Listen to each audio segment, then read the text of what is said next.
ஆசையெல்லாம் நீதானையா,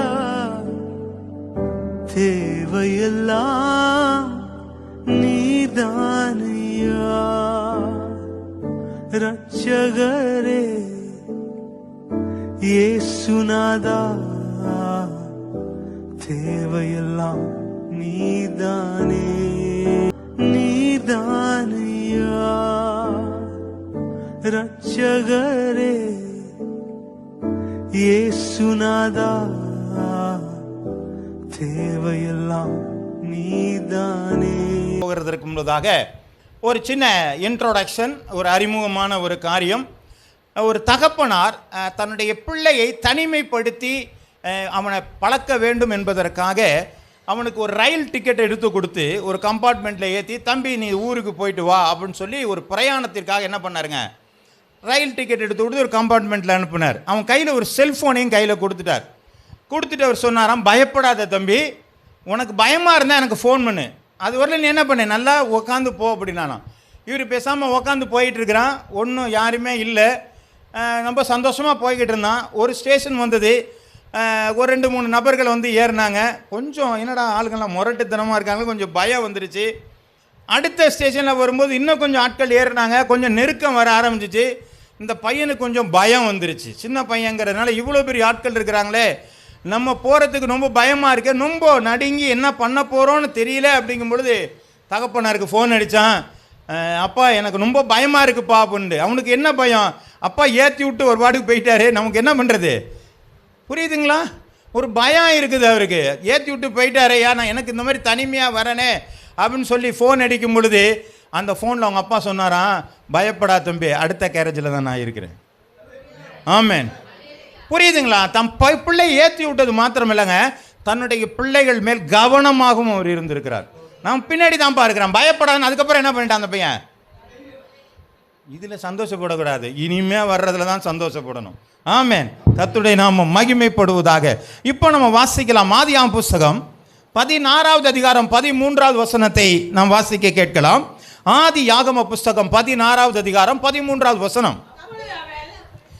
அப்பொழுது அவள், என்னை காண்பவரை நானும் இவ்விடத்தில் கண்டேன் அல்லவா என்று சொல்லி தன்னோடு பேசின கர்த்தருக்கு என்னை காண்கிற தேவன் என்று பெயரிட்டார். இப்போ இந்த அம்மா பார்த்த, அந்த சகோதரி பார்த்த ஒரு காரியம் என்ன, என்னை காண்கிறவரை நான் கண்டேன். இது ஒரு சாதாரண வார்த்தையாக தெரியும். நான் என்ன ஒருத்தர் பார்க்குறாரு பார்த்தீங்களா, அவரை நான் பார்த்துட்டேன். ஆமே. இது எப்படின்னு சொல்கிறதுன்னு சொன்னால், இப்போ ஒருத்தர் ஸ்கூலில் எக்ஸாம் எழுதுகிறாங்க. அப்போ எக்ஸாம் எழுதும் பொழுது பிட் அடிக்கிறாங்கன்னு வச்சிங்களேன், இது யாருக்குமே தெரியாதுன்னு சொல்லி இவர் பிட் அடிச்சுட்டு உட்காந்துருப்பார். இதை பார்க்குற ஒருத்தர் என்ன பண்ணுறார், கவனிச்சுட்டாருங்கிறத நான் பார்த்துட்டேன்னா எப்படி இருக்கும், புரியுதுங்களா? ஐயோ, நாம் காப்பி அடிக்கிறத அவர் பார்த்துட்டாரு, அதை நான் பார்த்துட்டேன். அப்போ உள்ளக்குள்ளே என்ன இருக்குங்க, ஒரு பய உணர்வு வந்துடும். ஐயோ என்ன பண்ண போகிறாங்களோ அப்படிங்கிற ஒரு பய உணர்வு வரும். ஆனால் இந்த நெகட்டிவாக நம்ம சிந்திக்க வேண்டாம். இதில் சில எதிர் நேர்மறையான காரியங்கள் நமக்கு அதிகமாக இருக்கிறது. ஆமேன். ஒருவர் என்னை பார்க்கும் பொழுது அதில் நேர்மறையான சில காரியங்கள் அதில் உண்டாயிருக்கிறது. இப்போ அதை தான் நம்ம என்ன செய்ய போகிறோம், தியானிக்கிற போகிறோம். இப்போ யார் என்ன பார்க்குறா அப்படின்னு கேட்டால், யார் என்ன பார்க்குறாருங்க, தேவன் என்னை பார்க்கிறார். ஆமேன், ஆமேன். அப்போ தேவன் என்னை பார்க்கிறார் என்பதை நான் பார்க்கும் பொழுது, புரியுதுங்களா நான் சொல்கிறது, என்னை கடவுள் பார்த்துக்கிட்டு இருக்கிறாரு அப்படிங்கிற நான் பார்த்துட்டேன்னு சொன்னால் என் வாழ்க்கையில் என்ன நடக்கும் சொல்லுங்க, நான் சொல்கிறது புரியுதுங்களா? என் கடவுள் என்னை பார்த்துட்டாருப்பாங்கிறத நான் பார்த்துட்டேன்னு வச்சுங்க. நான் பார்க்கலன்னா நான் நினச்சிக்கிட்டு இருக்கிறோம், ஆனால் அவர் பார்க்குறாருங்கிற நான் பார்த்துட்டேன்னா எனக்கு என்ன நடக்குங்க, சந்தோஷம் உண்டாகும், பயம் உண்டாகும். வேற என்னங்க, அவ்வளோதானா? பாவத்திற்கு விலை இருப்போம். Very good. அப்புறம் சரி, இப்போ நான் பார்க்குறோம், பயம் நமக்கு உண்டாகாது, முதல்ல பயம் போகும். ஆமேன். புரியுதுங்களா? என் கடவுள் என்னோட கூட இருக்கிற நான் பார்த்துட்டேன்னு சொன்னால் எனக்கு என்ன இருக்காதுங்க, பயம் இருக்காது. முதல் காரியம் நம்முடைய வாழ்க்கையில் சகோதரர் சொன்ன மாதிரி பரிசுத்த வாழ்வு உண்டாகும். பாவம் போகுதல்ல, பரிசுத்தம் எனக்குள்ளாக உண்டாக ஆரம்பிக்கும். கடவுள் என்னை பார்த்துட்டாரு, நான் அவரை பார்த்துக்கிட்டு இருக்கிறாருங்கிறத நானும் பார்த்துட்டேன்னு சொன்னால் நான் ஒரு நாள் என்ன செய்ய மாட்டேன், நான் தப்பு பண்ணுறேன்னு சொன்னால் கடவுள் என்னை பார்க்கலன்னு நினச்சி நான் குருட்டுத்தனமாக பண்ணிகிட்டு இருக்கேன்னு அர்த்தம். ஆமென். அப்போ பரிசுத்த வாழ்வு எனக்கு உண்டாகும். ரெண்டாவது காரியங்கள் பயம் போகும். மூன்றாவது காரியம் எனக்கு பலன் உண்டாகும். என் கூட இருக்கிறான்னா அம்மா கையில் கூட இருந்த பிள்ளை கையை பிடிச்சிட்டு என்ன பண்ணுங்க, எதை பற்றியும் கவலைப்பட, ஒரு புது பலன் வந்துடும் இல்லைங்களா? அந்த பலன் வருகிறது. இன்னொரு நாலாவது காரியம் சகஜமான வாழ்க்கை மாறுகிறது. எல்லோரை போல நாம் என்ன செய்ய மாட்டாங்க, வாழ மாட்டோம். நம்முடைய வாழ்க்கையில் வித்தியாசங்கள் காணப்படும். ஆமாம், இந்த 4 காரியங்கள் நம்ம ஒரு தியானத்திற்காக நம்ம 4 காரியங்கள் எடுத்திருக்கிறோம். இந்த 4 காரியங்கள் நமக்குள்ளாக நிச்சயமாய் வருகிறோம். அப்போ என்ன பண்ணுறோம், தேவன் நம்மை பார்க்கிறாரா? பார்க்கிறார். எப்படி சொல்கிறோங்க, எப்படி சொல்கிறீங்க, தேவன் என்னை பார்க்கிறார் எப்படி என்ன சொல்கிறோம்? எப்படிங்க? அவர் ஆம்னி பிரசன்ட், எங்கும் நிறைந்தவராக இருக்கிறார். அதனால அவருக்கு மறைவானது ஒன்றும் இல்லை. ஆமென், புரியுதுங்களா? அவர் எப்படி இருக்கிறாருங்க, எங்கும் நிறைந்தவராக இருக்கிறார். சர்வ வல்லமை உள்ள தேவன், சர்வ ஞானி, சர்வ வியாபி. அதான் எல்லா இடத்துலையும் பிரசன்ஸ் அவருடைய எல்லாமே இருக்குது. இங்கே நம்ம ஆராதிக்கிறோம், இங்கே ஆண்டவர் இருக்கிறார். அடுத்த தெருவில் ஒருத்தவங்க ஆராதிக்கிறோம், அங்கே இருக்கிறார். அமெரிக்காவில் ஆராதிக்கிறோம், அங்கேயும் இருக்கிறார். அப்போ அவர் எல்லா இடங்களிலும் நிறைவாக இருக்கிறவர். அப்போது அங்கே என்ன செய்யலைங்க, மறைவு ஒன்றுமில்லை. ஆகவே எல்லா இடங்களிலும் வியாபித்திருக்கிறவருக்கு மறைவான காரியங்கள் ஒன்றுமில்லை. நாம் நினைக்கிறோம் பூனை கண்ணை மூடிச்சுன்னா பூலோகம் இருண்டுடுச்சுன்னு நினைக்கிறோம். பூலோகம் இருளாது, பூனை தான் கண்ணை மூடி இருக்கு. அதே போல் நாம் கண்ணை மூடினதுனால பல வகையான தவறான காரியத்திற்குள் நம்ம போய் கொண்டு இருக்கிறோம். என்னை யாரும் கவனிக்கலன்னு இல்லை, உங்களை கவனிச்சுக்கிட்டு இருக்கிறார். அவருக்கு மறைவானது ஒன்றும் இல்லை. இதை நம்ம புரிஞ்சிருந்தா போதும், நம்முடைய வாழ்க்கையில் அநேக மாற்றம். நீங்கள் என்னங்கிறது வாசிக்கிறோம், தொடர்ந்து வாசிக்கலாம். சங்கீதம் 139 7 12 வசனங்கள் வரை வாசிங்கள். உம்முடைய ஆவிக்கு மறைவாக எங்கே போவேன், உம்முடைய சமூகத்தை விட்டு எங்கே ஓடுவேன்? நான் வானத்திற்கு ஏறினாலும் நீர் அங்கேயும் இருக்கிறீர், நான் பாதாளத்தில் படுக்கை போட்டாலும் நீர் அங்கேயும் இருக்கிறீர், நான் விடிய காலத்து சேட்டைகளை எடுத்து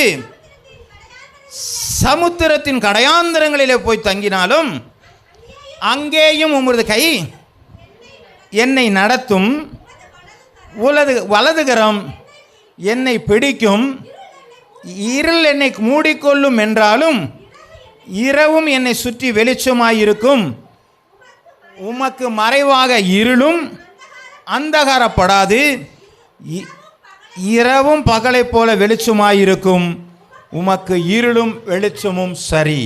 நாம் நினைக்கிறோம் இருளிலே தெரியாதுன்னு நினைக்கிறோம். ஆண்டவருக்கு இருளே இல்லை என்பதை இந்த வேதம் சொல்கிறது.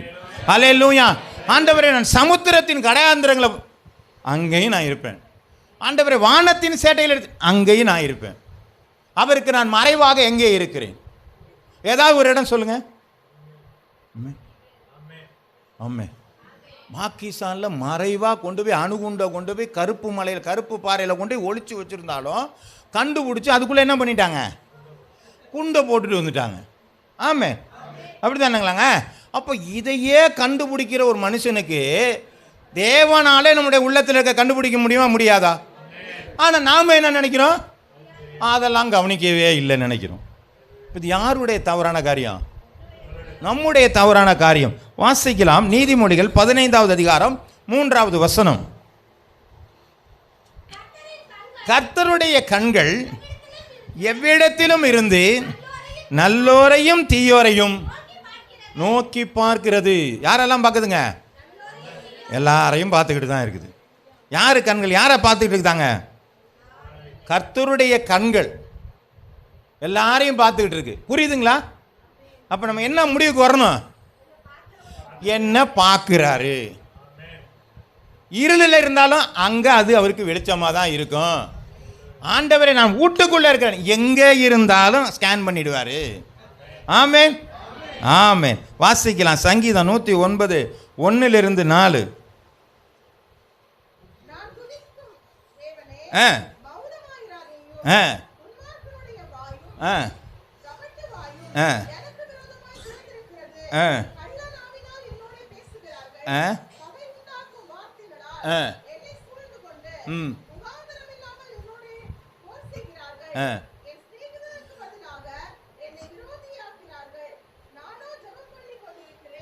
139 ஆ 1 இருந்தால் தான் என்னடா வேற மாதிரி இருக்கணும். ஆ நீர் என்னை ஆராய்ந்து அறிந்திருக்கிறீர். எதெல்லாம் பார்க்குறாருங்க? உட்கார்றதையும் எந்திரிக்கிறதையும் அவர் கவனிச்சிட்டு இருக்கிறாரு.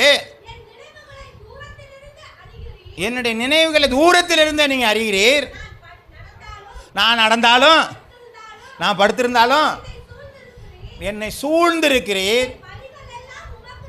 என் வழிகளெல்லாம் உமக்கு தெரியும். என் நாவிலே சொல் பிரபாதற்கு முன்பதாகவே இதோ கர்த்தாவே அதையெல்லாம் நீர் அறிந்திருக்கிறீர். ஐயா, நான் நினச்சி கூட பார்க்கலையா, இப்போ தான் அதை வாயில் வரலான்னு நினச்சேன், அதையும் அவர் தெரிஞ்சு வச்சிருக்கிறாருங்க. ஆண்டவர் எவ்வளவு ஞானம் உள்ளவர். நான் சொல்லலான்னு நினச்சிக்கிட்டு இன்னும் நினைக்கல, வாயிலே வரல, அதையும் அவருக்கு என்ன செய்கிறாருங்க, என்ன சொல்ல போகிறேங்கிறது ஆண்டவருக்கு தெரியும். ஆமென். அப்போ நம்ம என்ன சொல்ல போகிறதுன்னு தெரியும், என்னுடைய உட்கார்தலையும் தெரியும், என்னுடைய படுத்தலையும் தெரியும், என்னை சுற்றி அவர் உட்காந்து நின்றுக்கிட்டே இருக்கிறார். எப்படிங்க நம்மளை மறைவாக இருக்க முடியும்? ஆமென். ரொம்ப கஷ்டமான காரியம் தானே? ஆமென், ஆமென். அப்படி தான் இருப்பணும். அது எதுக்கு இருக்கிறாரு? சரி, வாசிக்கலாம். ஆதியாகமம் எழுதின புஸ்தகம் 6வது அதிகாரம் 5வது வசனம். மனிதனுடைய அக்கிரமம்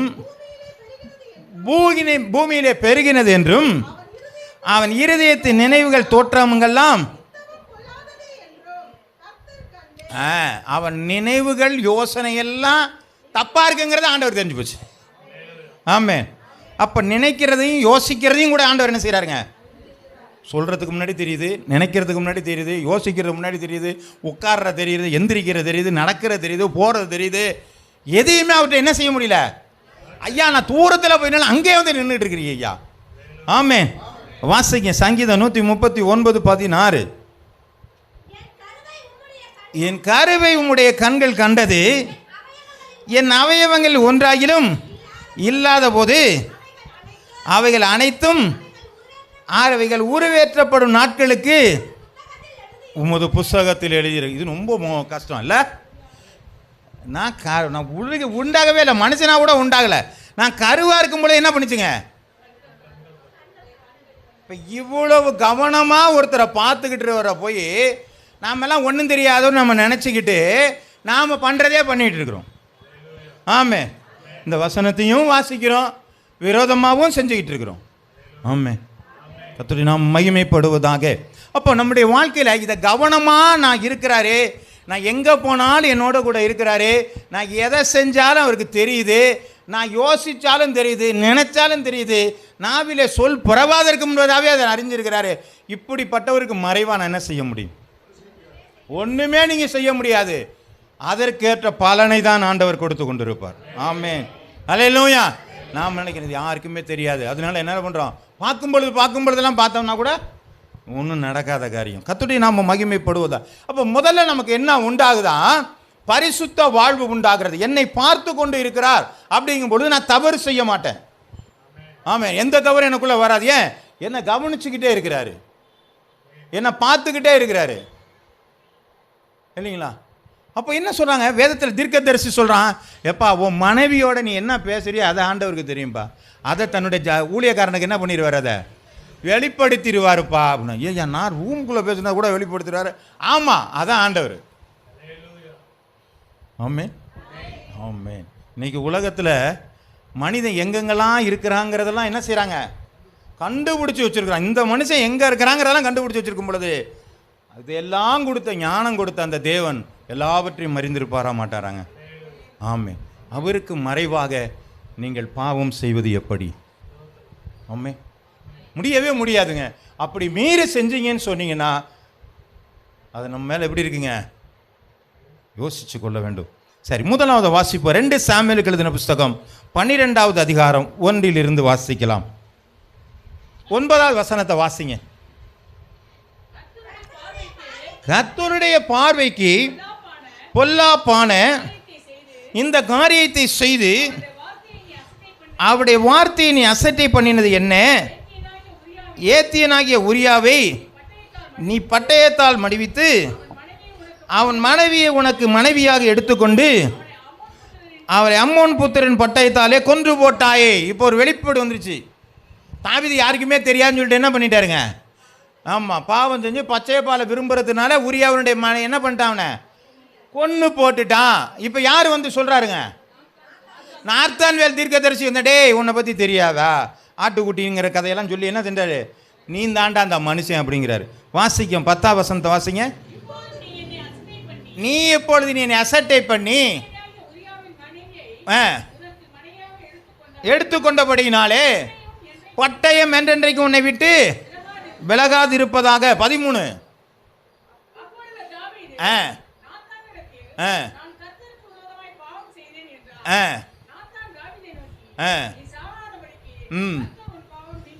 அப்போ கர்த்தர் எனக்கு உணர்வுகளை உண்டாக்கும் பொழுது நாம் அறிக்கையிட்டு மாற வேண்டும். அல்லேலூயா. அப்பதான் பரிசுத்தம். தவறு பண்ணிடுறோம், ஏதோ விழுந்துட்டோம், ஆண்டவர் பார்க்கல நினைச்சிட்டோம். ஆனால் தவறு செய்யும் பொழுது திரும்ப நம்மளை பரிசுத்தப்படுத்தி கொள்ள வேண்டியது நம்ம விழுந்த கடமையாக இருக்கிறது. ஆமென். நீங்கள் நிறையா காரணம் சொல்லலாம். ஏதாவது ஒரு காரியத்துக்கு இதை ஏங்க செய்யலை, இதை ஏங்க பண்ணலை, இதை ஏன் நீங்கள் செய்யலை, இப்படி செய்யாமல் இருக்கிறதுக்கான காரணம்னா நிறையா காரணம் சொல்லலாம். ஆனால் இதுக்கு எல்லாவற்றுக்கும் காரணகர்த்தா என்ன பண்ணுவார் ஆண்டவர், இது எல்லாத்தையும் அறிஞ்சு வச்சு அதனுக்கு பலனை ஆண்டவர் கொடுத்துக்கிட்டே இருப்பார். ஆமென். அப்போ நம்ம எப்படி இருக்கணுங்க, பரிசுத்தமாக இருக்கணும். அல்லேலூயா.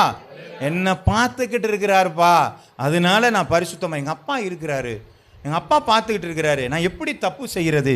வாசித்து பார்க்கலாம். சங்கீதம் 51 16 17. அதுக்கு தான் தாவீது சொல்கிறாரு, தவறு பண்ணும் பொழுது பலி நீ விரும்புகிறதில்லை, விரும்பினால் செலுத்துவேன், தகன பலியும் உமக்கு விருப்பம் இல்லை,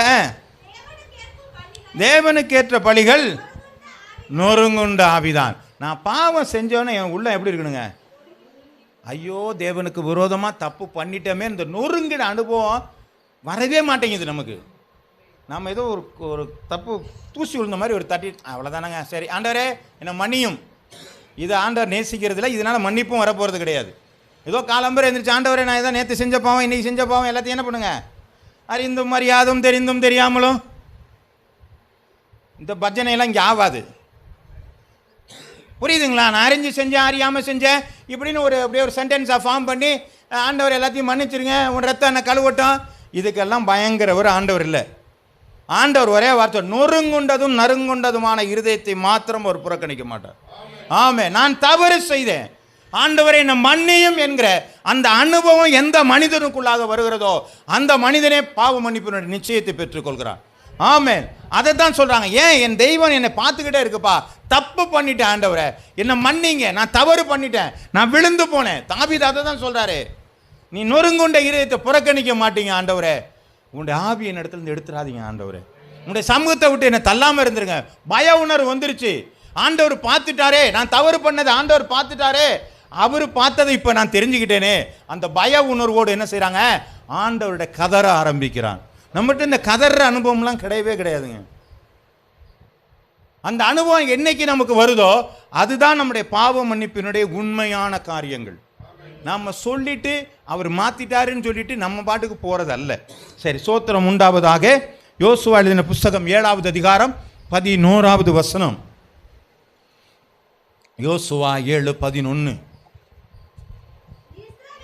இஸ்ரவேலர் பாவம் செய்தார்கள், நான் அவர்களுக்கு கட்டளையிட்ட என் உடன்படிக்கையை மீறினார்கள், சாபத்தீட்டானது எடுத்துக்கொண்டதும் களவு செய்ததும் வஞ்சித்ததும் தங்கள் பண்டம்பாடிக்குள்ளே வைத்ததும் உண்டே. யாருக்குமே தெரியாது, சுற்றி இருக்கிற எந்த மனுஷனுக்கும் தெரியாது, அந்த ஒரு மனுஷனுக்கு தான் தெரியும். ஒரு பெரிய என்ன செஞ்சுருக்காங்க, தங்க பாலத்தையும் என்ன பண்ணிட்டாரு அவரு, பாபிலோனிய சால்வை என்ன பண்ணிட்டாரு, கொண்டு வந்து உள்ள ஒழிச்சு வச்சுட்டாரு. யாருக்குமே தெரியாது. யார் பார்த்துட்டாங்க? தேவனுக்கு தெரியுது. ஒழிச்சு வச்சாலுமா தெரியும், லஞ்சம் வாங்கினா தெரியும், யாருக்குமே தெரியாது. ஆமே, லஞ்சம் வாங்கினா ஆண்டவருக்கு தெரிஞ்சு போச்சு, ஒழிச்சு வச்சாலும் கண்டுபிடிச்சிருவாரு. இப்போ ஆண்டவர் என்ன செய்கிறாரு, உன் பாளையத்தில் தீட்டு இருக்குப்பா, உன்னால் ஜெயிக்கவே முடியாது. ஆமே, நம்முடைய வாழ்க்கையில் ஜெயம் இல்லாததற்கு காரணம், நம்முடைய வாழ்க்கையில் முன்னேற்றம் இல்லாததற்கு காரணம் இழுத்துக்கிட்டு இருக்குங்க பின்னாடி ஒன்று. அந்த பாவம் என்கிற இழுத்துக்கிட்டு இருக்குது. இதை நான் கவனிக்கல. ஏன்? கர்த்தர் சொல்லி கொண்டு இருந்தாலும் நான் அலட்சியமாக என்ன பண்ணினால் என்னுடைய முன்னேற்றங்களில் பின்னாடி இழுத்துக்கிட்டு இருக்குது. அதை நீங்கள் என்னைக்கு பார்க்குறீங்களோ அன்னைக்கு உங்களுடைய வாழ்க்கையில் முயற்சிகள் ஜெயமாக மாறும். ஹல்லேலூயா, ஹல்லேலூயா. அப்போ கர்த்தர் என்ன பார்க்குறாரு, ஆண்டவர் என்னுடைய பாவங்களை எனக்கு நினைவுபடுத்துகிறார் என்கிற காரியம் உணரும் பொழுது என்னுடைய வாழ்க்கையில் பரிசுத்தம் வந்து கொண்டே இருக்கிறது. ஹல்லேலூயா. கர்த்தருடைய நாமம் மகிமைப்படுவதாக. யோசுவா 7வது அதிகாரம் 25வது வசனம். அப்ப என்னதான் நடந்தது பாருங்க. எங்களை கலங்க பண்ணினது என்ன? இன்று கர்த்தர் உன்னை கலங்க பண்ணுவார் என்றான். அப்பொழுது இஸ்ரவேல் எல்லோரும்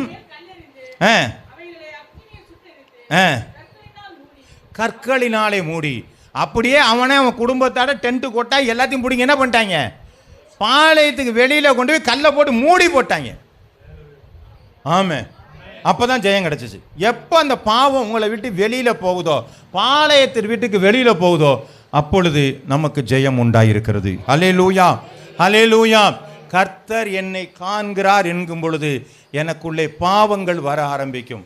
ஒரு காரியத்தை பாருங்க, ஏசியா சொல்றாரு, போய் ஆலயத்தில் போய் பார்க்குறாரு, அங்கே ஆண்டவரை தரிசனத்தை பார்க்குறாரு.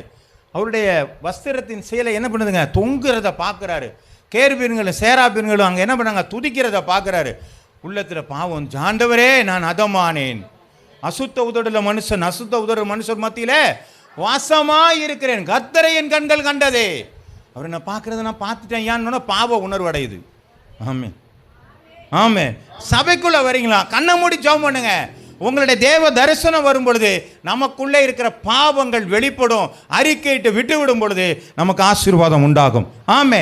நம்ம பாட்டுக்கு போனால் நம்ம எப்படி வந்தோமோ அப்படியே தான் போவோம். ஆமே. இது ஒரு பெரிய மெக்கானிக்கல் ஒர்க் ஷாப் மாதிரி.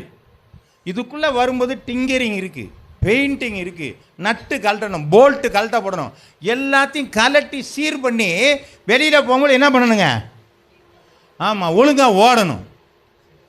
ஆமே, புரியுதுங்களா? நான் சொல்கிறது புரியுதுங்களா? இந்த இடத்துல நிறையா வார்த்தைகள் கொஞ்சம் கடுமையாக தான் வரும். சுத்தியில் வச்சு அடிக்கிற மாதிரி தான் இருக்கும், நட்டை போட்டு திருக்கிற மாதிரி தான் இருக்கும், பெயிண்ட் அடிக்கிற மாதிரி தான் இருக்கும், வாடையாக தான் இருக்கும், ஆயில் ஊற்றும், எல்லாம் தான் இருக்கும். ஆனால் இதை விட்டு நீங்கள் வெளியில் போகும்பொழுது நீங்கள் பர்ஃபெக்டாக இருப்பீர்கள். காரணம், இது உங்கள் கண்காணிக்கிறதான இடம். அல்லேலூயா. உங்களை தேவன் பார்த்து கொண்டு இருக்கிறார். நீங்கள் இங்கே வரும்போது கண்ணை மூடி பார்த்தீங்கன்னா உங்கள் தேவன் உங்களை பார்க்குறத நீங்கள் பார்ப்பீங்க. அப்பொழுது நம்முடைய வாழ்க்கையில் மாற்றங்கள் உண்டாயிருக்கும். கர்த்தருடைய நாமம் மகிமைப்படுவதாக. அப்போஸ்தலர் எழுதின புஸ்தகம் 5வது அதிகாரம் 14வது வசனம்.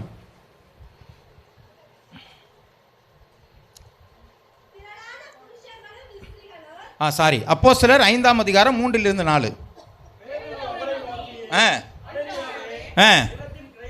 நிலையத்தின் கிரயத்தை வஞ்சித்து வைத்து நிரப்பினது என்ன? அது விற்கும் முன்னே அது உன்னுடையதா இருக்கவில்லையா?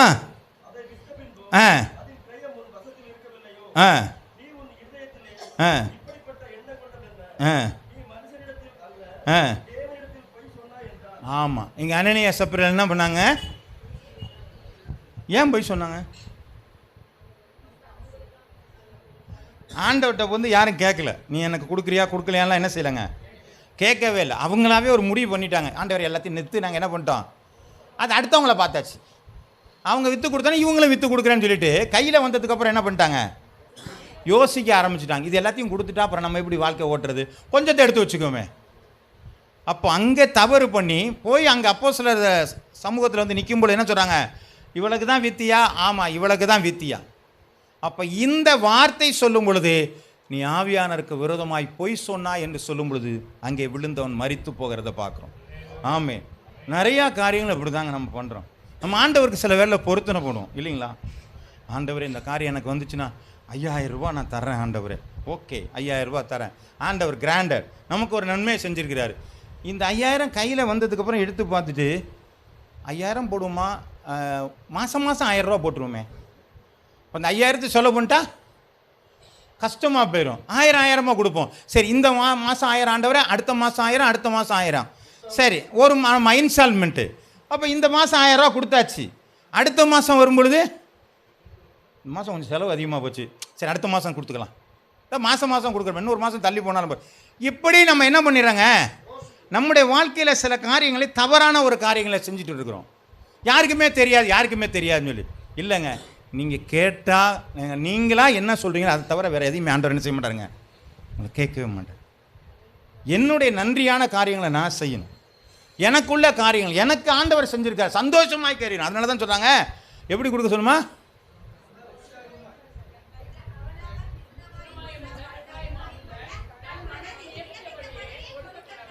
கட்டாயமா இல்லை, व्यसனமாயும் கொடுக்காதீங்க. அதெல்லாம் தேவையில்லை. அதுக்கெல்லாம் உங்களுக்கு ஆசீர்வாதமே வராது. என்னடா அந்த காணிக்கை போடணுமேனு கொண்டு வந்து போட்டிங்கன்னா அதனால எந்த ஆசீர்வாதமும் வராது. ஆமே, உற்சாகமாக கொடுங்க, அவ்வளோதான், முடிஞ்சு போச்சு கதை. உற்சாகமாக கொடுக்கறதில் சரி, அது உங்களுடைய காரியம். கர்த்தருக்கு ஸ்தோத்திரம் உண்டாவதாக. சரி, அப்போ இது என்ன செஞ்சாங்க, அதை தான் செஞ்சாங்க. எதை அளக்கிறீர்களோ அதை தான் என்ன செய்கிறார் ஆண்டவர். நீங்கள் எதை அளக்குறீங்களோ அதை தான் நான் அளக்க முடியும். நீங்கள் கொஞ்சத்தை அளந்தீங்கன்னா நானும் கொஞ்சத்தை அளப்பேன்ட்டு அவர் நிற்கிறார். சரி, ரைட்டு, வாசிக்கலாம். அப்போஸ்தலர் எழுதின புஸ்தகம் 5வது அதிகாரம் 14வது வசனம்.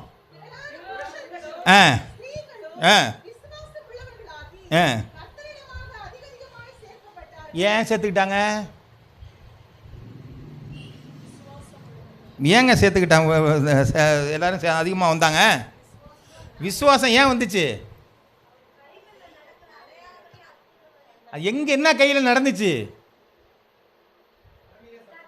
அனனியாஸ் அப்புறம் விழுந்தாங்க ஐயா, பார்த்தாங்க, தண்டனை கிடைச்சதை பார்த்தாங்க. ஆகா, அப்போ ஆண்டவர் இன்னும் பார்த்துக்கிட்டு இருக்கிறாரு பாட்டு. என்ன பண்ணாங்க எல்லாரும், ஆண்டவரேன்னு சொல்லி எல்லாரும் விசுவாசம் உள்ளவங்களாக மாறிட்டாங்க. வேதத்தில் அழகாக துர்க்கிரியைக்கு தக்க தண்டனை சீக்கிரம் நடவாதபடினால் மனுப்புத்திரன் இருதயம் பொல்லாங்கை செய்ய துணிகரம் கொண்டுள்ளது.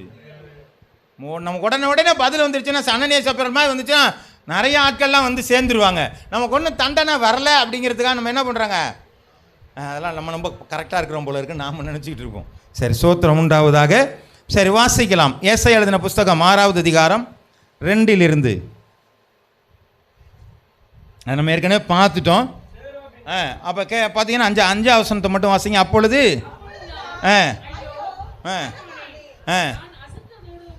நான் அசுத்த உதடுள்ள மனுஷன், அசுத்த உதடுள்ள ஜனங்கள் நடுவிலே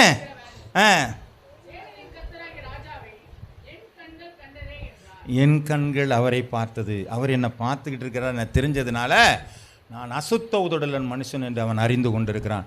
தேவன் என்னை பார்க்கிறார் என்று சொல்லி நான் அவரை பார்த்து விட்டேனே, ஆனால் எனக்குள்ளே பரிசுத்தம் உண்டாக வேண்டும். அல்லேலூயா. அந்த பரிசுத்தம் நம்மகிட்ட வரலன்னு சொன்னால் நம்ம ஆண்டவருக்கு எதிர்த்து நிற்கிறவர்களாக நாம் இருக்கிறோம். அல்லேலூயா. அவர்களை மீண்டும் புதுப்பிப்பது கூடாத காரியம். அடுத்த 2வது காரியம் என்ன என்று சொல்லி பார்த்தீங்கன்னா, நமக்கு பயம் போகும். ஏன்னு சொன்னால் எனக்குள்ளே ஆண்டவர் கூட இருக்கிறார் அப்படிங்கும்போது எனக்கு என்ன இருக்குதுங்க, எனக்கு பயமே இருக்காது. நான் தைரியமாக பேசுவேன். எனக்கு ஆண்டவர் என்னோட கூட இருக்கிறாரு. ஒரு அரசியல்வாதியாக இருந்தால் கூட நம்ம என்ன பண்ணுவாங்க, யார் தெரியுமா, அவர் யார் தெரியுமா, எனக்கு சொந்தக்காரர் தெரியுமா, அப்படியெல்லாம் நம்ம பேசிகிட்டு இருக்கோம்ல. இப்போ நம்ம சொன்னோம், என் கடவுள் யார் தெரியுமா சொல்லுவோமாங்க. ஆமே, கர்த்தருடைய நாமம், என் கடவுள் யார் தெரியுமாங்க, எல்லாவற்றையும் செய்ய வல்லவர். இதை சொல்ல முடியுமா நம்மளால்? அப்படி இருந்தால் நம்முடைய வாழ்க்கையில் என்ன இருக்குங்க, இன்னும் நிறையா வாழ்க்கையில் நிறைய பெரிய பெரிய காரியங்கள் நம்மளால் என்ன செய்ய முடியும், செய்ய முடியும். என் கடவுள் யார் தெரியுமா, அவர் எல்லாத்தையும் செய்ய முடியும் தெரியுமா, செங்கடலை பிளந்தவர் தெரியுமா, யோர்தானை பிளந்த சொல்லலாமா இல்லையாங்க? ஆனால் நம்ம அதெல்லாம் சொல்ல மாட்டோம். எங்கள் ஏசுநாதர் யார் தெரியுமா, சிலுவையில் அரைஞ்சிட்டாங்களே, அவனை கொன்னுட்டாங்களே, இதை தான் சொல்லிட்டு இருக்கோம். செத்து போனதை பற்றி தான் பேசிக்கிட்டு இருக்கோம். உயிர் தெழுந்து நம்மளோட கூட இருக்கிறத பற்றி நம்ம என்ன செய்ய மாட்டேங்கிறாங்க, பேச மாட்டேங்கிறோம். சரி, ஸ்தோத்திரம் உண்டாவதாக. வாசிக்கலாம். தானியேல் எழுதின புஸ்தகம் 3வது அதிகாரம் 17வது அதிகாரம் 17 18 வசனங்கள் வரை. தானியேல் 3:17-18. நாங்கள் ஆராதிக்கிற எங்கள் தேவன் எங்களை தப்புவிக்க வல்லவராய் இருக்கிறார். எரிகிற அக்கினி சூளைக்கும் ராஜாவாகிய உன்னுடைய கைக்கும் நீங்களாக்கி விடுவிப்பார். விடுவிக்காமல் போனாலும் நாங்கள் உம்முடைய தேவர்களுக்கு ஆராதனை செய்வதும் இல்லை, நீ நிறுத்தின பொற்சுலையை பணிந்து கொள்வதும் இல்லை என்று தெரிந்திருக்க கடவுது. அப்போ சாத்ராக் மேஷாக் ஆபேத்நேகோ ஏங்க அவ்வளோ ஒரு பயம் இல்லாமல் பேசுனாங்கன்னு சொன்னால், எங்கள் தேவன் சொல்கிறாரு, நான் உன்னை விட்டு விலகுவதும் இல்லை, உன்னை கைவிடுவதும் இல்லை என்று சொன்ன தேவன் எங்களோடு கூட இருக்கிறார். ஆமென். அப்போ என்னோடு கூட இருக்கிறாருங்க இந்த உணர்வு வந்துருச்சுன்னா எனக்கு என்ன இருக்காதுங்க. இப்போ நமக்கு சபைக்குள்ளார ஆண்டோடைய வேதம் சொல்லுகிறது 2 பேர் 3 பேர் இருந்தா என்ன சொல்லுங்க, இருக்கிறார்ல. அப்போ நம்ம எப்படி இருப்போம்? ஒரு ஆண்டவர் ஏதோ சொல்லட்டுமே, இன்னைக்கு ஏதாவது என்ன சொல்ல போறீங்க ஆண்டவரை, அந்த ஒரு எதிர்பார்ப்போடு இருக்கிறோம். ஆனால் நாம் வந்து இங்கே நின்று இப்படி சினிமா கொட்டாய்க்கு வர மாதிரி வந்துட்டு போனோம்னா அப்போ எதை தெரிஞ்சுக்கலண்ணா, இந்த கூட இருக்கிறத தெரியல, எனக்கு நிச்சயமாக பயம்தான் வரும். நான் எதை கண்டாலும் அச்சப்படுவேன்.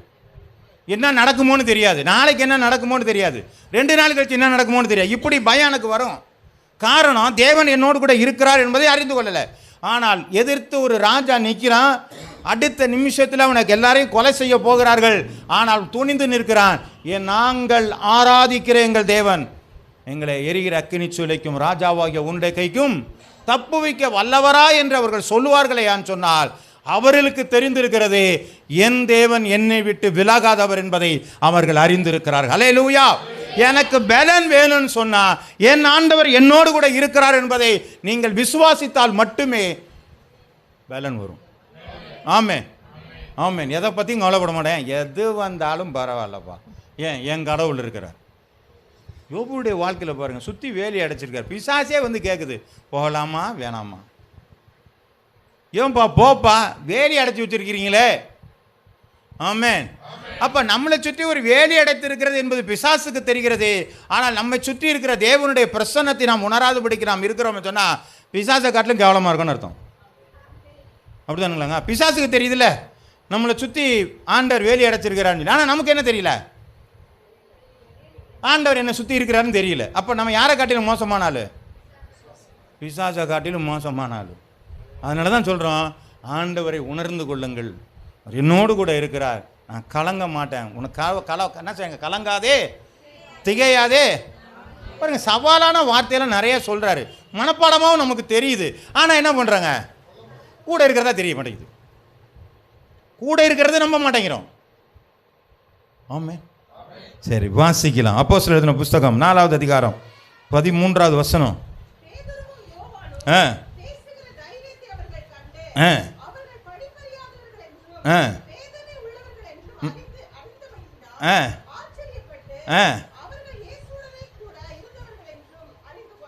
இவ யாரா பேசுறவெல்லாம் யாருப்பான்னு சொன்னா, படிப்பறிவு இல்ல. இவன் பேசுறப்ப பிரில்லியண்டா பேசுறாங்களே. அப்ப அவங்களாம் இயேசுவோட கூட இருந்தவங்கப்பா. அப்ப இயேசுவோட கூட இருந்தா என்ன இருக்குங்க, ஞானம் வரும். இயேசுவோட கூட இருந்தா ஞானம் வருமா? பைபிள் என்ன சொல்லுது? என்னமா? கர்த்தருக்கு பயப்படுதலே ஞானத்தின் ஆரம்பம். என்னைக்கு கடவுளுக்கு பயப்படும் அன்னைக்கு தான் ஞானம் வரும். ஆமென். சரி, சோத்திரம் உண்டாது. அப்போ இங்கே என்ன சொல்கிறாங்க அவங்க, என்ன சொல்கிறாங்க, அவர் பேசுகிறத தைரியத்தை கண்டு யாரா இவங்கெல்லாம் இவ்வளோ ஞானமாக பேசுகிறாங்களா, இவங்கெல்லாம் இயேசுவோடையே கூட இருக்கிறவங்கப்பா. அப்போ இயேசுவோட கூட இருந்தால் நமக்கு என்ன இருக்குங்க, ஞானம் கிடைக்கும். இயேசு என்னோடு கூட இருந்தால் என்ன பண்ணிருக்கேன், நான் செய்கிற காரியத்தையும் செய்வான் என்னிலும். அப்போ நான் செய்கிறத காட்டிலும் என்னோட பெரிய காரியங்களை செய்வான்னு சொல்லியிருக்காரு ஆண்டவர். அப்போ நம்ம என்ன செய்யலாம், நம்மளோட கூட இருக்கிற ஆண்டவரை உணர்ந்து கொள்கிறவர்களாக இருக்க வேண்டும். வாசிக்கலாம் 19லேருந்து 20 அதே பகுதியில் 4வது அதிகாரம் 19. பேதுரும் யோவானும் அவர்களுக்கு பிரதியுத்தரமாக, தேவனுக்கு செவி கொடுக்கிறதை பார்க்கிலும் நியாயமாயிருக்குமோ, நிதானித்து பாருங்கள், நாங்கள் கண்டவைகளையும் கேட்டவைகளையும் பேசாமல் இருக்கக்கூடாதோ. ஆமென். எனக்கு பலன் வந்துருச்சுங்க. இயேசுவை பற்றி எல்லா இடத்துலையும் போய் சொல்கிறான். நாங்கள் கண்டதையும் கேட்டதையும் பேசாமல் இருக்கலாமா? ஆமே. நம்ம இயேசுகிட்ட கண்டதையும் கேட்டையும் சொல்கிறோமா? இவர் சொல்கிறாரு, பலன் அடைஞ்சிருச்சு சொல்கிறாரு. நாம் சொல்கிறோமாங்க? பாக்கியே தான் சொல்லிகிட்டு இருக்கிறோம். எனக்கு புரியுதா? ஆண்டவர்கிட்ட நம்ம கண்டது, ஆண்டவர் எனக்கு செய்த நன்மைகளை நாம் சொல்கிறோமா? ஆண்டவர் எனக்கு என்ன செஞ்சார் அடுத்தவங்கள்ட்ட சொல்கிறோமா? பக்கத்து வீட்டில் கொண்டு போய் பேசிகிட்டு இருக்கும் பொழுது, கர்த்தர் எனக்கு நேற்று நேரத்தில் ரொம்ப கஷ்டமாக இருந்துச்சு, ஆண்டவர்கிட்ட ஜெபம் பண்ண எனக்கு இந்த காரியத்தை செய்தார் சொல்லுவோமாங்க?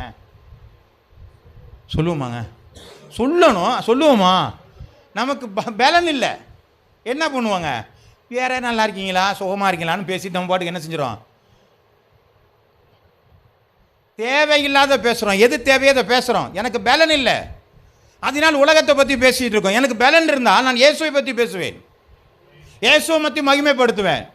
இந்த ட்ராக்ஸ் இன்னைக்கு இவ்வளோ காரியம் இந்த மட்டும் கையில் இருக்குது. ஏன் இவ்வளோ நேரம் இருக்குது? ஒரு ஆள் 10 பேர்கிட்ட கொடுக்க முடியாதா? முடியுமா? முடியாதாங்க?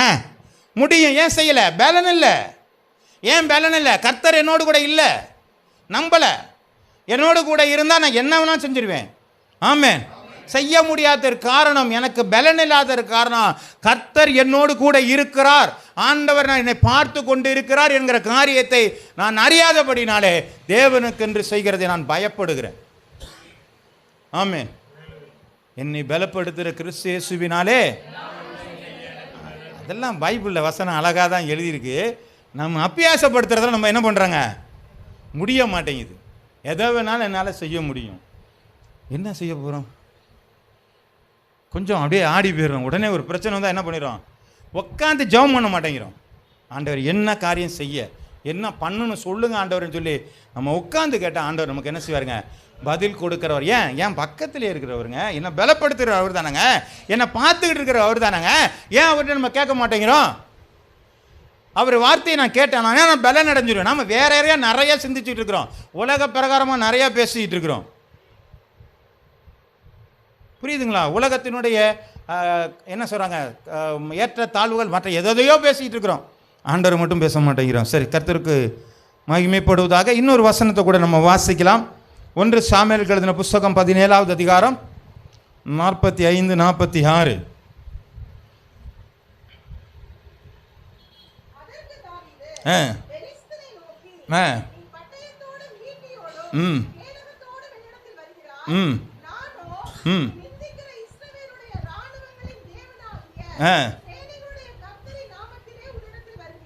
இப்போ வர்றாரு பாருங்க. தாவீது என்ன பண்ணுறாரு? பயமே கிடையாது. இவர் என்ன செய்கிறாருங்க? பயமே இல்லை. அவன் அங்கே பேசுகிற தைரியமாக பயம் இல்லாமல் பேசுகிறான். ஏன் பயம் இல்லாமல்? என்னோட கூட கர்த்தர் இருக்கிறார், என்ன பார்த்துக்கிட்டு இருக்கிறார். இங்கே இவங்க என்ன செய்கிறாங்கங்க? என்ன பயந்துகிட்டு இருக்கிறாங்க? கோலியாத்தை பார்த்து பயந்துக்கிட்டு இருக்கிறாங்க. இவன் போய் பார்க்குறான், இவன் என்னடா இவ்வளோ பெரிய ஆளாக இருக்கிறான், என்ன வந்து சத்தம் போட்டுக்கிட்டே இருக்கிறான் அப்படின்னு சொல்லிட்டு இவர் என்ன செய்கிறாருங்க? அவர் பேசுகிறாரு பாருங்க. வாசிங்க அந்த வசனத்தை. இல்லை அந்த ஒரு வசனத்தை மட்டும். என்னிடத்தில் வருகிறாய், நானும் நீ நிந்தித்த இஸ்ரவேல் இராணுவங்களின் தேவனாகிய சேனைகளுடைய கர்த்தருடைய நாமத்தில் வருகிறேன். அப்படி என்ன சொல்கிறாரு? அவன் பெரிய ஆளா சின்ன ஆள்லாம் பார்க்கல, பயமே கிடையாது. ஏய் நீ எல்லாம் போவாதப்பா. அவனுக்கு என்ன பண்ணுறாங்க? நான் போகிறேன், சண்டைக்கு போகிறேன்னா அவனுக்கு என்ன பண்ணுறாங்க? பட்டயத்தை கொடுக்குறாங்க, கடையத்தை மாட்டி விட்றாங்க. அவர் பார்த்துட்டு என்ன பண்ணுறாருங்க? அதை அப்படியே ஸ்டைலாக நடந்து பார்க்குறாரு இல்லைங்களா? கிரீடம்லாம் போட்டோன்னா ராஜா உடையோட போட்டு நடந்து பார்க்குறாரு. இது நமக்கு சுத்தப்படாத, எல்லாத்தையும் கழட்டி போட்டார். ஏன் இதெல்லாம் எனக்கு அபியாசம் இல்லை. வேறு என்ன? ஆண்டவர் எனக்கு எப்படி கொடுத்தாரோ அப்படியே போவேன். ஒரு கல்லை பொறுக்கிட்டு அவர் பாட்டு போயிட்டார். இதுதானா? இது போதுண்டா எனக்கு ஆண்டவருக்கு. பட்டயமெல்லாம் தேவையில்லை, ஒத்த கல் போதும். ஆமென். பயம் இல்லை எனக்கு. பட்டயத்தெல்லாம் தூக்கிட்டு போகணும் அவசியமே இல்லை. பெரிய ஆள் நீங்கள் தான்ப்பா நினைக்கிறீங்க, நாங்கள் பெரிய ஆள் நினைக்கல, ஒத்த கல் போதும். ஆமென். மழை வருதுன்னு சொல்லி நீங்கள் பயப்படலாம், நாங்கள் என்ன பண்ண மாட்டோம்? பயப்பட மாட்டோம். ஆமென். கரண்ட்டு கட்டாதுன்னு சொல்லி நாங்கள் என்ன பண்ண மாட்டோம்? ஆமென். எதாக இருந்தாலும் பார்த்துக்கோ. ஏன்? எங்களோட என் தேவன் இருக்கிறார். அல்லேலூயா. பயமே கிடையாது. ஆமென். விசுவாசிங்கள், பெரிய காரியங்களை காண்பீர்கள். சோத்திரம் உண்டாவதாக. வாசிக்கலாம், அதை வாசிக்கலாம் தொடர்ந்து. இன்றைய தினம் ஒப்பு கொடுப்பார், நான் உன்னை கொன்று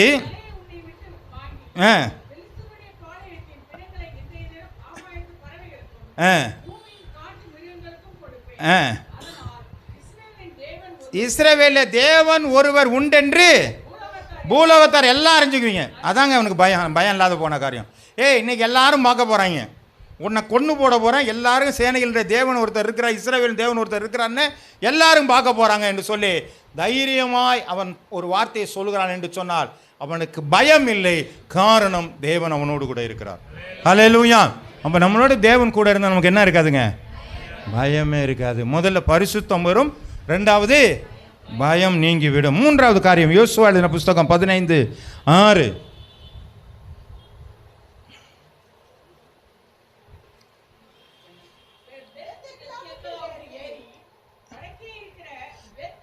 அஞ்சு வாசிங்க. இல்லைம்மா, யோசுவா 1:5. ஓ அப்படியா, சாரி. 1. நீ உயிரோடு இருக்கும் நாளெல்லாம் ஒருவனும் உனக்கு முன்பாக எதற்கு நிற்பதில்லை. நான் மோசையோடு இருந்தது போல உன்னோடு இருப்பேன். அதனால தான் யோசுவா அடுத்த இன்சார்ஜ் எடுத்துக்கிட்டார். ஆமாம். ஏன் பயப்படல? ஏன் ஆண்டவரை சொல்லிட்டாருப்பா, நான் உன் கூட இருக்கிறேன்னு சொல்லி. மோசையை போல என்னால் முடியாத, நான் உன் கூட இருக்கிறேன், நான் உன்னை விட்டு விலக மாட்டேன் சொன்னவர் ஆண்டவர். ஆமாம். நமக்கு அதே போல தான் ஆண்டவர் அநேக வாக்குத்தத்தங்களை கொடுத்துருக்கிறார் இல்லைங்களா? நீங்கள் புறப்பட்டு போய் சகல ஜாதிகளையும் சீசராக்கி பிதாகுமாரன் பரிசுத்த ஞானஸ்நானம் கொடுத்து, சீசராக்கி பிதாகுமாரன் பரிசுத்த ஞானஸ்நானம் கொடுத்து, நான் கட்டளையிட்ட யாவையும் அவர்கள் கை கொள்ளும்படியாய் உபதேசம் பண்ணுங்கள். இதோ சதா காலமும், இந்த பின்னாடி உள்ளது மட்டும் நம்ம எடுத்துக்கிறோம். ஆண்டவர் இதோ சதா காலம் உன்னோடு கூட இருக்கிறேன் என்றாரே என்று சொல்லி நம்ம என்ன பண்ணுறோம்? ஆண்டவர் இந்த வசனத்தின்படியாக என்னை ஆசீர்வதிப்பீராக, நீ கொஞ்சம் மேலே பாருப்பா, அதை சொல்லும்போது உன்னோட கூட இருப்பேன்னு சொன்னார்னு சொல்லணும். ஆமே. நம்ம என்ன பண்ணுறாங்க? கட்டிங், வெட்டிங், ஃபிட்டிங் எல்லாம் பண்ணி என்ன பண்ணுறான்? இதையும் அதையும் மாற்றி போட்டு என்ன ஆசீர்வதிங்கன்றாங்க. இது எல்லாத்தையும் பார்த்துட்டு தான் இருக்கிறார் ஆண்டவர். பின்னாடி உள்ள வசனத்தை எடுக்காதீங்க, முன்னாடி உள்ள எதை சொல்லி கண்டிஷன்ஸ் ஒன்று இருக்கும், அந்த கண்டிஷன் படியாக தான் நம்ம செய்வார். அப்போ நம்மளை விட்டு ஆண்டவர் என்ன செய்ய மாட்டாருங்க? விலகுவது இல்லை. வாசிக்கலாம் இன்னொன்று, நியாயாதிபதிகள் 6வது அதிகாரம் 14-16.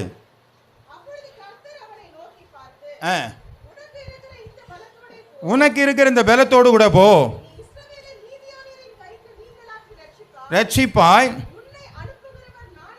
இப்போ பாருங்க, கெதியோனை பார்த்து ஆண்டவர் சொல்றாரு, எப்பா உனக்கு என்ன பலன் இருக்கோ, நான் உன்னை அனுப்புறது யாரு? அப்பா கடவுள் நம்மளை அனுப்புகிறார் என்று சொன்னால் மற்றதெல்லாம் யார் பார்த்துக்குவா? அவர் தான் பார்த்துக்குவார். அப்போ என்னை அனுப்புகிறாருன்னு சொன்னா, என்ன சுவிசேஷத்தை சொல்கிறதுக்கு என்ன அனுப்பிட்டாரு அப்படின்ற ஆண்டவர் சொன்னால் அனுப்புனாரா? நம்மளை சுவிசேஷம் சொல்லிட்டு அனுப்புனாரா இல்லையாங்க? இன்னமும் பாதி பேருக்கு சந்தேகமாக தான் இருக்குது.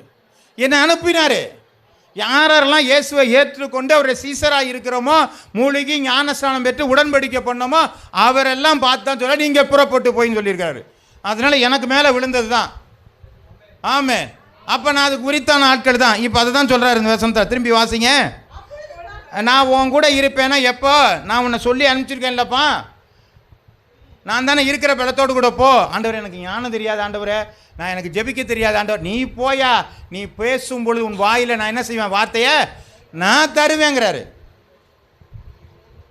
நீ போய் ஜெபம் பண்ண பிசாசு ஓடும், நீ ஜெபம் பண்ண வியாதி போவோம். எப்படி ஆண்டவர்? அதெல்லாம் உனக்கு தேவையில்லை, நீ கையை வச்சு ஜெபம் பண்ணிட்டு போயிட்டே இரு, நான் உன் கூட தான் இருக்கிறேன். ஆனால் இதை இந்த உன்னோடு கூட இருக்கிறத விட்டுட்டு அதை எப்படி செய்கிறது? அப்போ என்னோடு கூட வருகிறார் ஒருத்தர் இருக்கிறார் என்று சொன்னால், எனக்கு பலன் வேண்டும் என்று சொன்னால் நான் ஆண்டவர் சொன்னதை செய்தாக வேண்டும். கர்த்தருடைய நாமம் மகிமைப்படுவதாக. சங்கீதம் 16:8 எடுத்து வாசிக்கும் பொழுது தாவீது அழகா சொல்றான், அவனுக்கு எப்படி அந்த பலன் வந்துச்சுன்னு சொன்னா, வாசிங்க. கர்த்தரை எப்பொழுதும் என் முன்பாக நிறுத்தி நோக்கி கொண்டிருக்கிறேன், அவன் வலது பார்சத்தில் இருக்கபடினாலே. அப்ப என் கூட இருக்கிற, என்ன தப்பா படிச்சுட்டனும் இல்லை, ரைட் வாசிங்க. அப்ப கர்த்தரை எப்பொழுதும் எனக்கு முன்பாக வைத்திருக்கிறேன், அவர் வலது பார்சத்தில் இருக்கிறபடினாலே. அப்ப அவர் ஏங்க அவர் பயப்படாம இருந்தாரு? வலது பார்சத்தில் அவர் என்ன செய்யறாருங்க? இப்ப நம்மகிட்ட இருக்கிறாரா? அப்படி இருந்தாருன்னு சொன்னா நம்ம என்ன பண்ண மாட்டோம்? பயப்பட மாட்டோம். ஆமென். அல்லேலூயா.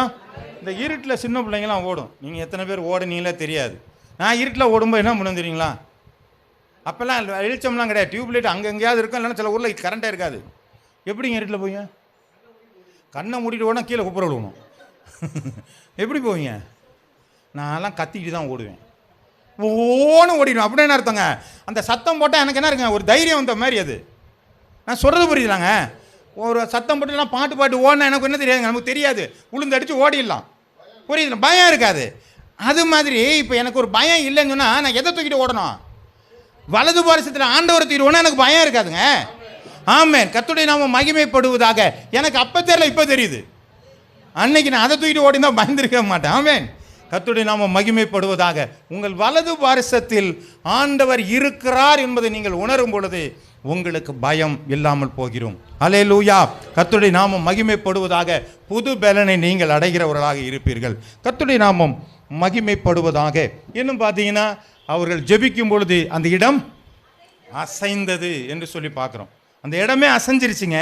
அப்போ எப்படிங்க உண்டாகுது அவங்களுக்கு? ஒரு சின்ன ஜெபம் தான் பண்ணுறாங்க, கடவுள் அவங்களோடு கூட இருந்தார். அஸ்திவாரம் என்ன பண்ணுச்சுங்க? அசைய ஆரம்பிச்சிருச்சு. 2 பேர் உக்காந்து அஸ்திவாரத்தை அசைச்சிருக்கிறாங்க. ஆமே. அப்போ எவ்வளோ பலன் இருந்திருக்கு அவருக்கு.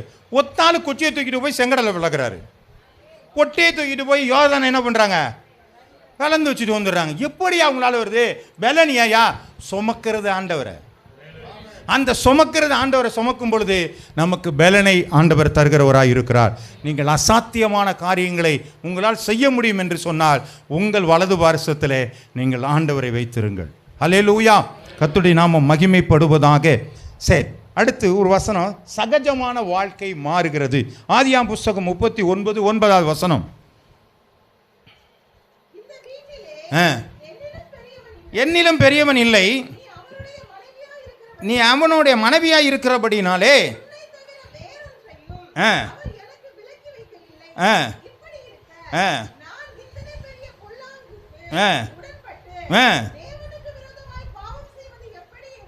யாருமே இல்லப்பா, நீ நல்ல வாழ்க்கை வாழ்ந்து அவன் அனுபவிச்சுக்கலாமே.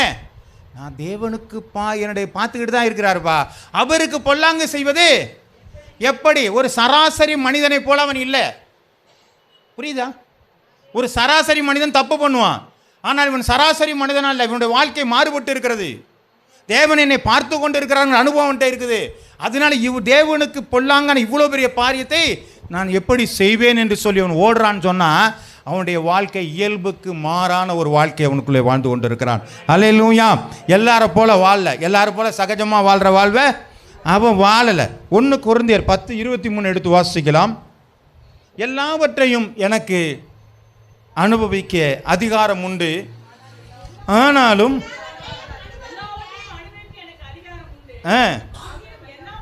தகுதியாயிராது உண்டு, பக்தி விருத்தி உண்டாகாது. அப்ப நான் எல்லாத்தையும் செய்யறதுக்கு அதிகாரம் உண்டு, எல்லாமே எல்லாவற்றையும் ஆகிலும். ஆமே. நான் 10 மணிக்கு கூட வரலாம் சர்ச்சுக்கு, பிரச்சனையே இல்லை. ஆமே. அப்படி என்ன போட்டிருக்கா? வரக்கூடாதுன்னு போட்டிருக்கா? யாரும் சொல்லலையே. என்ன போட்டிருக்கீங்க அங்கே? போட்டிருக்கத சொல்லுங்க. பக்தி விருத்தி உண்டாகுது. அப்புறம் தகுதியாயிராது. நான் 10 மணிக்கு வரலாம், 9:30 மணிக்கு வரலாம், பிரச்சனை இல்லை. ஆனால் எனக்கு அது தகுதி கிடையாது. ஏன்? கர்த்தர் என்னை பார்த்துக்கிட்டு இருக்கார். புரியுதுங்களா? இப்போ நான் ஏன் மாறணும்னு சொன்னால் என்ன ஒருத்தர் பார்த்துக்கிட்டு இருக்கார். அவர்கிட்ட போய் நம்ம காரணம் சொல்ல முடியுமா? நம்ம டயர் பஞ்சரு இல்லைங்களா, சொந்தக்காரன் வந்துட்டாங்க, இப்போ வழியில் தான் அவனுக்கு ஒரு மாதிரி டயர்டாக ஆகிடுச்சு, கொஞ்சம் நேரம் உட்காந்து எந்திரிச்சு வந்தேன். இது எல்லாமே யார் பார்த்துட்டு இருப்பாங்க? அது எல்லாம் தகுதி கிடையாது. ஆமே. சோத்திரம் உண்டாவதுக்கு ரொம்பலாம் டிங்கர்லாம் பார்க்க முடியாது இல்லையா? சரி, சோத்திரம் உண்டாவதாக. அப்போஸ்தலர் எழுதின புஸ்தகம் 26வது அதிகாரம் 28.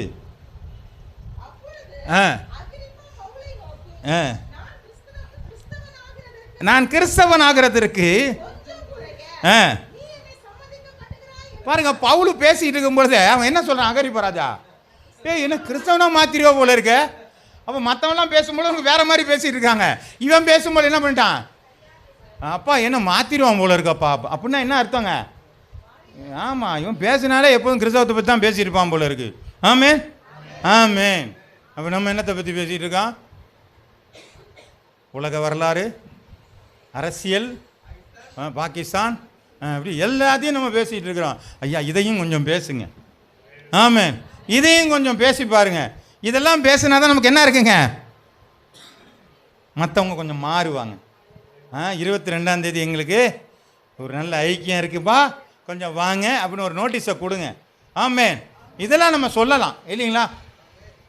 ஆமாம் ஆமாம். ரொம்ப அதெல்லாம் ஒன்றும் நீங்கள் மாற்றிடுவோ போறியோ அப்படிலாம் கிடையாது. கொடுத்துட்டு வந்து பார், அங்கே மாற்றிடுவாங்க ஆண்டவர். வந்து பார், அவ்வளோதான்.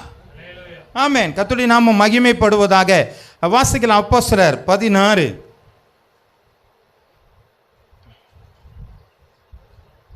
29-31.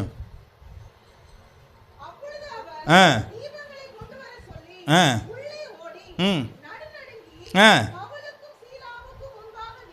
ம் ஆ ஆ ஆ ஆ ஆ. இப்போ பாருங்க, இவனுடைய இயல்பு நிலையா இல்லை. அவனுவான் எல்லாரையும் கட்டி போட்டால் அவன் என்ன பண்ணுவாங்க, என்னடா கட்டி போட்டாங்களேன்னு சொல்லிட்டு ரொம்ப வேதனையோடு உட்காந்துருப்பாங்க. ஆனால் இவன் என்ன பண்ணுறாங்க, எல்லாரும் காலும் கட்டியிருக்கு கையும் கட்டியிருக்கு, ஆனால் துதிச்சு பாட ஆரம்பித்தாங்க. அஸ்திபாரம் அசைய ஆரம்பிச்சிருச்சு, கட்டுகள்லாம் உடைய ஆரம்பிச்சிச்சு, சிறைச்சாலே உடஞ்சி போச்சு. அவன் காவலாளி உடையாந்து என்ன பண்ணுறாங்க, ஐயோ தப்பிச்சு போயிட்டாங்க போட்டு அவனை தற்கொலை பண்ணிக்க போகிறான். இவங்க இல்லைப்பா நாங்கள் தான் இங்கே இருக்கிறோம். இப்போ பார்க்குறான், என்னடா எல்லா பேரும் ஓடி போயிடுவாங்க, இவனும் அப்படியெல்லாம் இல்லையே. அப்போ உடனே என்ன சொல்கிறான், இவங்கள் உண்மை உள்ளவர்கள் என்று சொல்லி அவன்கிட்ட என்ன கேட்குறான், ரட்சிக்கப்படுவதற்கு நான் என்ன செய்ய வேண்டும். ஆமென். அப்போ இவர்களுடைய பவுலும் சீலாவுனுடைய மனிதமான சகஜமான ஒரு சூழ்நிலை இல்லாமல் அப்நார்மலாக அவங்களுடைய வாழ்க்கை இருக்கிறத பார்த்துட்டு தான் அவன் கேட்குறான், ரட்சிப்படைவதற்கு நான் என்ன செய்ய வேண்டும். ஆமாம். நாம் பக்கத்தில் இருக்கவங்கள பார்க்கும் பொழுது மற்றவர்களை காட்டிலும் அப்நார்மல், மற்றவர்களைப் போல அல்லாமல் நாம் வேறு மாதிரியாக இருக்கும் பொழுது தான் நம்மளை அடையாளப்படுத்த முடியும். ஹல்லேலூயா ஹல்லேலூயா. நான் மற்றவர்களைப் போல நான் வாழ்வேன் என்று சொன்னால் நான் அடையாளம் காண முடியாது. அதனால தான் சொன்னாங்க, அந்தியேயா பட்டணத்திலே கிறிஸ்துவனுடைய சீசர்களுக்கு கிறிஸ்தவர் என்று பெயர் வழங்கலாயிற்று. ஆமென். கிறிஸ்துவை போல வாழ்ந்தவர்களுக்கு தான் கிறிஸ்தவர் என்று சொல்லி பெயர் கொடுத்தாங்க. அப்போ ஒரு அடையாளப்படுத்தப்படுகிறது. ஆமென். அப்போ நம்மளை யார் அண்ணன் அடையாளப்படுத்துகிறாங்க, இந்த ஜபம் பண்ணுற வீடுங்களா, அந்த 3வது வீடுங்க. இந்த பைபிள் வார்த்தையில் வசனமெல்லாம் ட்ராக்ஸ் எல்லாம் கொடுத்துட்டு இருப்பாரு, அது அந்த வீட்டு கடைசிங்க. இப்படி யாராவது நம்மளை அடையாளப்படுத்துவாங்களா? ஆமே சொல்லுது புரியுதுங்களா? அப்படி அடையாளப்படுத்துகிறவர்களாக நாம் மாற வேண்டும். என்னுடைய அடையாளம் மாறணும். இவங்க ஜெபிக்கிறவங்க வந்து தேடி வரணும், ஐயா எனக்காக கொஞ்சம் ஜெபம் பண்ணிக்கிங்க, எனக்கு கொஞ்சம் வியாதியாக இருக்குது, பலவீனமாக இருக்குது, எனக்காக ஜெபம் பண்ணுங்க. அப்படி தேடி வருகிற அனுபவம் உள்ளவர்களாக மாறணும். இதுதாங்க அழகு. இதுதான் என்னோடு கூட கர்த்தர் இருக்கிறாருங்கிறதுக்கான அடையாளமே அதுதான். ஆமென். அப்போ என்னுடைய வாழ்க்கையில் என்ன உண்டாகிறதானா, மற்றவர்களைப் போல நான் வாழலை, என்கிட்ட மாற்றம் உண்டாகி இருக்கிறது. ஒரு வசனத்தை வாசிக்கலாம். யோவான் எழுதின புஸ்தகம் 1:48 49 எடுத்து வாசிங்க.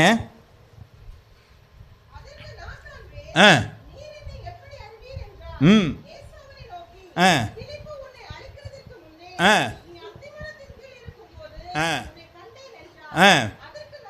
அதற்கு நாத்தான்வேல், ரபி நீர் தேவனுடைய குமார் என்று இஸ்ரவேல் ராஜா என்றான் என்று சொல்லப்பட்டிருக்கிறது. இயேசுநாதர் சொல்றாரு, ஏய் நீ அத்தி மரத்தில் நிற்கும் பொழுதே நான் பார்த்துட்டேன் உன்னேங்கிறாரு. இவனுக்கு இவர் எப்படா பார்த்தாருன்னு உடனே என்ன சொல்லிட்டான், மெஸ்ஸியா நீர் தான் நான் கண்டுபிடிச்சிட்டேன்ட்டான். ஆமே. அப்போ இவனுடைய வாழ்க்கை என்ன பண்ணுச்சுங்க, ஒரு மாற்றங்கள் உண்டாகிறது. கர்த்தருடைய நாமம் மகிமைப்படுவதாக. கடவுள் நம்மை பார்த்து கொண்டே இருக்கிறார். நீங்கள் இதை மறக்கவே மறக்காதீங்க. ஒரு நிமிஷம் கூட நம்மளை விட்டு அவர் என்ன செய்யலைங்க, விலகலை. அவர் வேணா இல்லைங்க நான் கட்டவனாக இருக்கிறேன் என்ன பார்க்க மாட்டார், நல்லோர் மேலும் தீயோர் மேலும் என்ன பண்ணுறாரு, தன்னை கண்ணோக்கி பார்த்துக்கிட்டே இருக்கிறாரு. புரியுதுங்களா? அப்போது நம்மளுடைய பாவங்கள் முதலாவதாக போய் பரிசுத்தமாகிறோம், 2வது பயங்கள் போகிறது, 3வது பலன் அடைகிறோம், 4வது காரியங்கள் அப்நார்மல் லைஃப். மற்றவர்களைப் போல நாம் வாழல, அடையாளப்படுத்தப்படுகிறோம். நாம் அடையாளப்படுத்தி வாழாத ஒரு வாழ்க்கை நாம் வாழ்கிறோம் என்று சொன்னால் கிறிஸ்தவத்துக்கு அடையாளம் இல்லைங்க. ஆமாம். கர்த்தருடைய நாமம் மகிமைப்படுவதா. எதுக்கு பண்ணுறோன்னு எனக்கு தெரியல. நம்ம நிறையா சடங்குகளுக்குள்ளாக நிறையா போயிட்டோம். ஆண்டவர் சொல்றாரு, மனுஷனுடைய கற்பனைகளை உபதேசங்களாய் போதித்து எனக்கு வீணாய் ஆராதனை செய்கிறார்கள். சடங்குகளுக்கு முக்கியத்துவம் கொடுக்குறோம், பாரம்பரியங்களுக்கு முக்கியத்துவம் கொடுக்குறோம், கர்த்தருடைய வார்த்தைக்கு முக்கியத்துவம் கொடுக்கல. கர்த்தர் என்னை பார்க்கிறார், என்னை நேசிக்கிறார், என்னை விட்டு விலகிறதில்ல, என்னோடு கூட இருக்கிறார், என்னை உள்ளங்கையில் வரைஞ்சு வைத்திருக்கிறார். தாய் தன் பாலகனை மறந்தாலும் நான் என்னை மறவேனோ என்று சொல்லி என்னோடு கூட இருக்கிறார் என்பதை நம்ம என்ன செய்யலைங்க, அறிந்து கொள்ளாதபடினால் நம்முடைய வாழ்க்கையில பல தவறுகள் நமக்குள்ளாக உண்டாகிறது. என்னை கர்த்தர் கவனிச்சுக்கிட்டே இருக்கிறாருங்கிறத மட்டும் நம்ம உணர்ந்துட்டோம்னா எல்லா வாழ்க்கையும் மாற ஆரம்பிக்கிறது. கர்த்தருடைய நாம் மகிமைப்படுவதாக. யோபுடைய வசனம், யோபு புஸ்தகம் 34வது அதிகாரம் 21வது வசனம். அவருடைய கண்கள் மனுஷருடைய வழிகளை நோக்கி இருக்கிறது, அவர்கள் நடைகளை எல்லாம் பார்க்கிறார். இதை மட்டும் மறந்துடாதீங்க. 100 வாட்டி எல்லாம் வாசிக்கலாமா? எல்லாரும் சேர்ந்து வாசிக்கலாம். அவருடைய கண்கள் மனுஷருடைய வழிகளை நோக்கி இருக்கிறது, அவர்களுடைய நடைகள் எல்லாம் அவர் பார்க்கிறார். ஆண்டவரே, நீர் என்னுடைய நடைகளை பார்க்கிறீர். ஆண்டவரே, கொஞ்சம் அப்படியே கண்ணை மூடி சொல்லி பார்ப்போமா?